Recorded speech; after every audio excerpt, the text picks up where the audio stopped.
Aí te fala assim, os artistas mamam na Lei Rouanet. A gente cansa de ouvir isso, né? Os artistas mamam na Lei Rouanet. Aliás, a gente cansa de ouvir que morram os artistas, porque eles mamam na Lei Rouanet, né? Aí a gente fica pensando que, na verdade, não são os artistas que mamam na Lei Rouanet.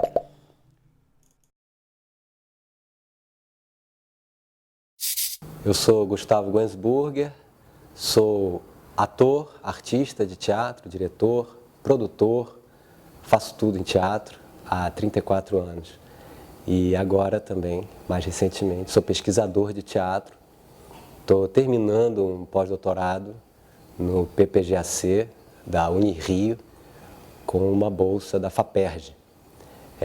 E a minha pesquisa tem a ver com o que eu faço em teatro. Eu pesquiso as relações entre o teatro e os seus meios de produção, todos os meios de produção, patrocínio, como que a estética teatral se relaciona com isso. E o meu projeto de pós-doutorado, especificamente, ele originalmente era para falar sobre o fomento e a estética do teatro. Só que eu comecei esse projeto justamente em 2016, quando aconteceu o apocalipse dos fomentos no Brasil, né? Principalmente no Rio de Janeiro.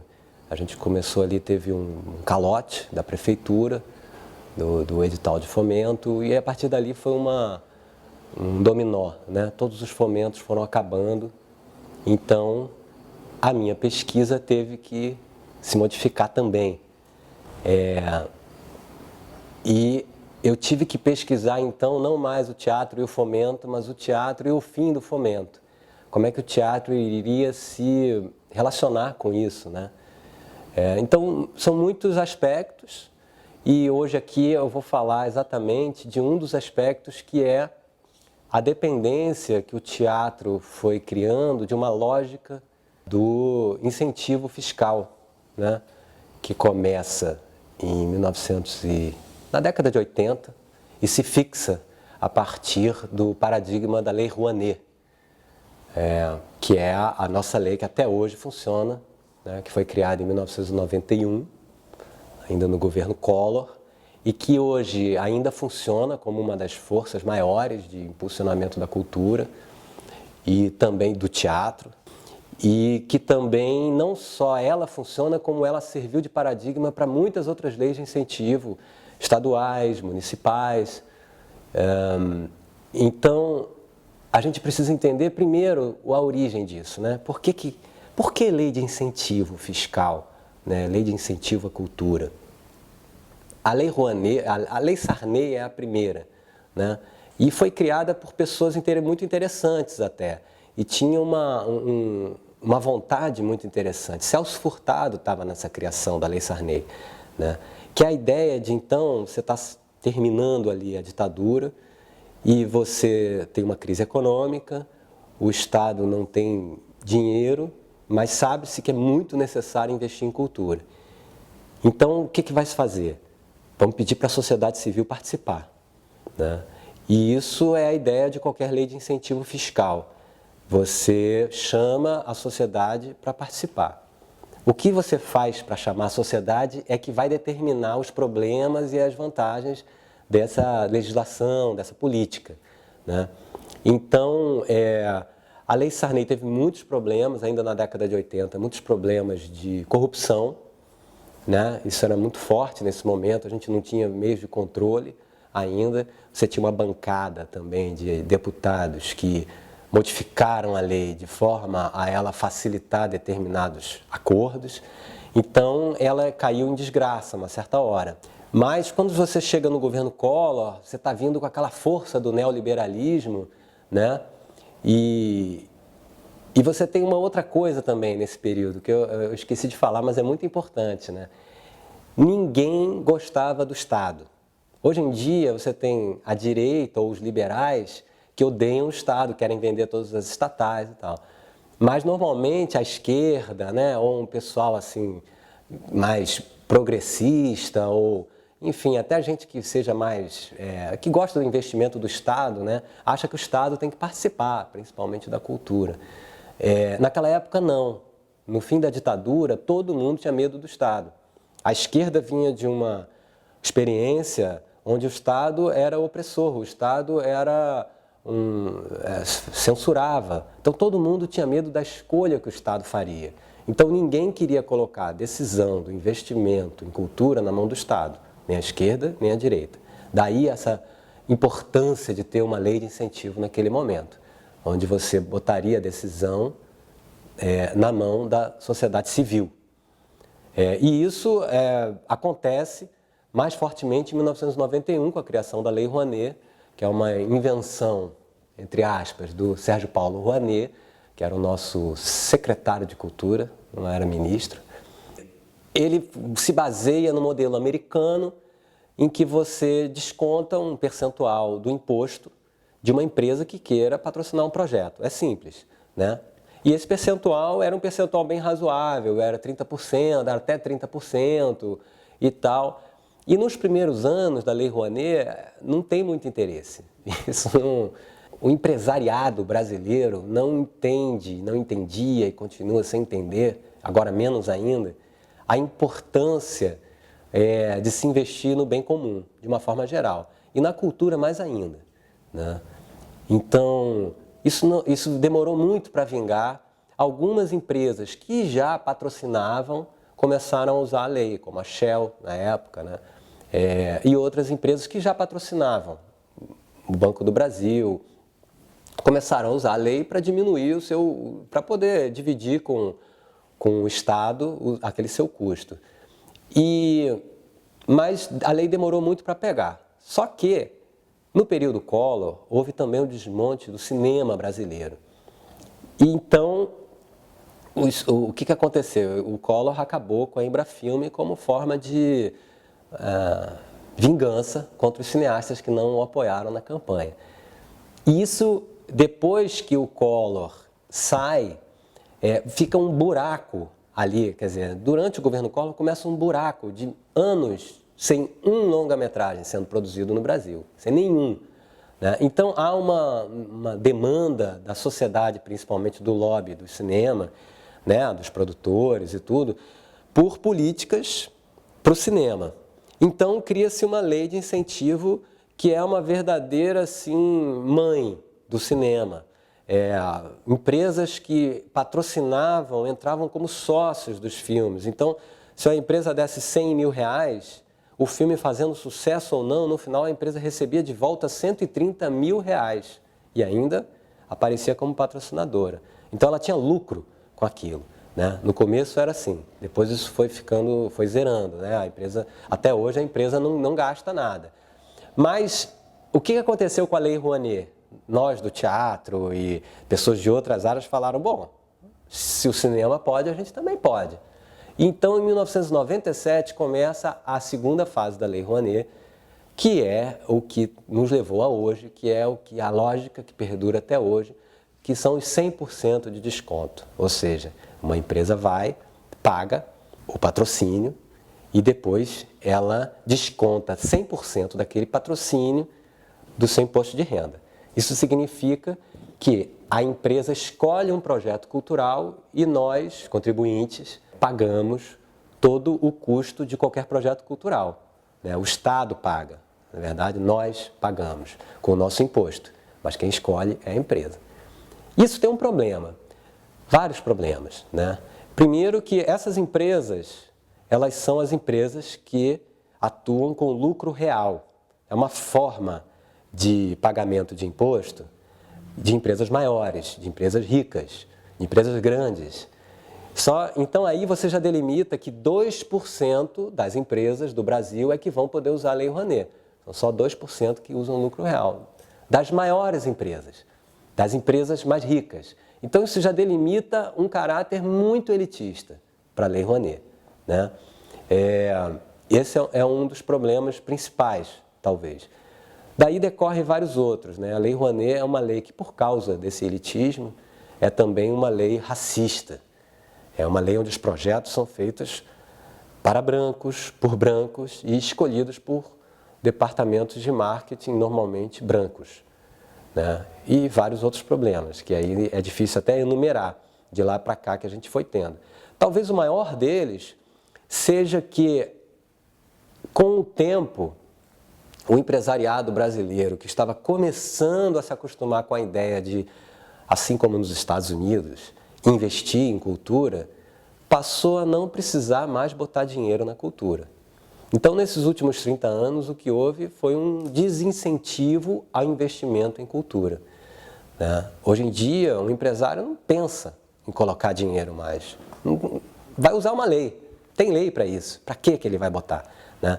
Então, isso foi um grande desserviço desses 30 anos, dessa lógica que só existe no Brasil. É importante lembrar isso, né? Eu já pesquisei, já fui em muitos congressos e tudo, já conversei com pesquisadores, todos ficam muito espantados com essa nossa lógica de, enfim, uma empresa escolhe e o Estado paga. Isso não existe em nenhum outro lugar do mundo. Isso é uma inversão, né? Uma cópia deturpada que gerou uma inversão da lógica de incentivo fiscal que existe em qualquer outro lugar. Então, só existe no Brasil, a nossa jabuticaba cultural. E nesses 30 anos tentou-se copiar na Argentina, não deu certo, então ninguém copiou, porque é um absurdo, na verdade, se a gente for pensar. No caso do teatro, no teatro, o que se fala muito é que sim, a Lei Rouanet injetou dinheiro no mercado. Mas o que tem aparecido recentemente, agora, nos últimos anos, são os problemas dessa injeção, né? Como eu falei no começo, a gente em 2016 teve um corte do fomento, né? Teve primeiro um calote e de lá para cá um corte, nunca mais a gente teve fomento direto da prefeitura. Esse corte significava em torno de 6 milhões a 8 milhões de reais para o teatro do Rio de Janeiro, todo ano, que deixou de ser investido. E isso gerou uma grita muito grande, teve muitos movimentos, saiu em todos os jornais. Só que nós, do movimento social do teatro, das pessoas que estavam engajadas, a gente nem prestava atenção que enquanto a gente lutou ali por aqueles 6, 8 milhões, todo ano a Lei Rouanet injetava 100 milhões no Teatro do Rio de Janeiro. E a gente não via, a gente não vê esse dinheiro, né? E continua injetando. Então, é um disparate, é uma diferença de valores muito grande, né? E que, como eu já falei, só 2% das empresas que escolhem esses projetos, também é um percentual muito baixo dos produtores que recebem esse dinheiro aqui no Rio, né? Eu acabei de escrever um trabalho que fala sobre essa concentração de recursos na mão de poucos produtores. E isso gera muitos problemas, né? Então, é uma concentração que vai desde o tipo de projeto. Aqui no Rio são os grandes musicais, né, que ficam com, sei lá, quantos por cento. Estamos em 70%, em torno de 70% do dinheiro da Lei Rouanet agora vai para musicais. E outros problemas. Se você vem entre esses musicais, você tem uma empresa, um grupo de empresas, né, porque eles se diversificam em vários CNPJs, mas é uma empresa que fica com 25%. Há 10 anos, essa mesma empresa tem 25%. É um nível de concentração absurdo. 5 empresas ficam com 50%, ou seja, em torno de 50 milhões. Todo ano vão para 5 empresas produtoras culturais. Aí te fala assim, os artistas mamam na Lei Rouanet. A gente cansa de ouvir isso, né? Os artistas mamam na Lei Rouanet. Aliás, a gente cansa de ouvir que morram os artistas, porque eles mamam na Lei Rouanet, né? Aí a gente fica pensando que, na verdade, não são os artistas que mamam na Lei Rouanet. E não são nem os produtores, todos os produtores que mamam na Lei Rouanet. Você tem grupos de produtores que sim mamam na Lei Rouanet. E isso está começando a virar. Os próprios artistas estão começando a entender essa lógica, que é uma lógica capitalista. Então, o que a gente está aprontando agora, em termos de movimento social dos artistas e tudo, é esclarecer a sociedade sobre esses problemas. que a Lei Rouanet, essa lógica que se espalha para a lei do ISS, para todas as leis de incentivo, são leis que fazem a cultura atuar como concentradora de recursos. E o grande talento da cultura é justamente ser distribuidora de recursos financeiros, de recursos intelectuais, de recursos de felicidade, de recursos sociais, né? E a lei de incentivo faz atuar ao contrário. Então, a gente está, por exemplo, projetos dessas empresas, muitas vezes milionários, projetos de 20 milhões, destinam 10% do valor para a equipe criadora e 60% para a equipe de produção. Então você tem aí não só a questão da concentração, mas a questão da lavagem de dinheiro mesmo, do mau uso dos recursos públicos. E nós, artistas, vamos batalhar ao contrário, vamos batalhar contra isso, pelo bom uso. A gente sabe o poder que a cultura tem, se for um dinheiro bem empregado. Um problema da lei que a gente está se deparando hoje é que a Lei Rouanet gerou toda uma série de intermediários, produtores, diretores de produção, que intermediam esse recurso, né, ficam como mediadores do recurso do Estado para a cultura e os criadores, né? E a gente precisa mostrar para a sociedade e criar mecanismo para que os próprios criadores possam gerenciar mais esses recursos. Porque o artista sabe muito bem gerenciar seu recurso e sabe muito bem fazer que aquele recurso se multiplique. Porque a gente tem uma noção do poder que é um centavo, R$1 investido em cultura, aquilo se multiplica na sociedade de uma forma que não é mensurável, como as pessoas adoram fazer hoje. R$1 em cultura vira 1,59, né? R$1 que o governo gaste retorna 1,59. Essas contas são vãs. O que importa é que um espetáculo bem montado, que você consiga público ou um grupo que possa desenvolver na periferia da cidade, né? Aquilo ali não é mensurável, não tem nem palavras para dizer o retorno que a sociedade tem daquilo, né? Mas isso tem que estar na mão dos artistas. A gente precisa, com certeza, pensar em novos modelos de sustento para a cultura. Porque a gente acabou caindo numa dicotomia entre fomento direto e fomento indireto. E fora isso, só existe crowdfunding, que é uma mentira. Crowdfunding é passar o livro de ouro, é uma forma amadora, né, de trabalho. Você não vai sustentar a cultura com crowdfunding, até porque só pode fazer crowdfunding quem tem dinheiro ou amigos com dinheiro, né? Então, a gente precisa pensar em outros modos e o sindicato é um lugar muito bom para isso, para a gente pensar, né? E esses novos modos de produção, eles podem pegar alguma coisa de cada lado, do fomento direto e do fomento indireto, né? Do edital, mas também do incentivo. Me parece que aqui no Rio de Janeiro, principalmente, a gente precisa aproveitar o poder da indústria criativa. Se a indústria ganha dinheiro com criatividade, com cultura, então ela também tem que investir na base. E ela vai querer fazer isso. Se ela entender que investindo na base, ela tem como ganhar mais dinheiro. Isso é claro. O problema é que a gente caiu na armadilha de fazer uma lei que bota a Petrobras para colocar dinheiro. A Petrobras é uma empresa feita para tirar petróleo, né, e para trabalhar com petróleo. Mas e a Netflix?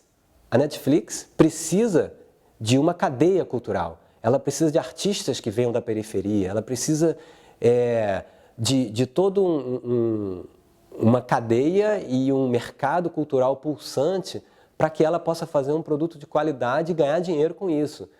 É como acontece no cinema, que tem um incentivo que vem das telefônicas. A gente precisa pensar numa forma que essa própria cadeia cultural invista na base dela.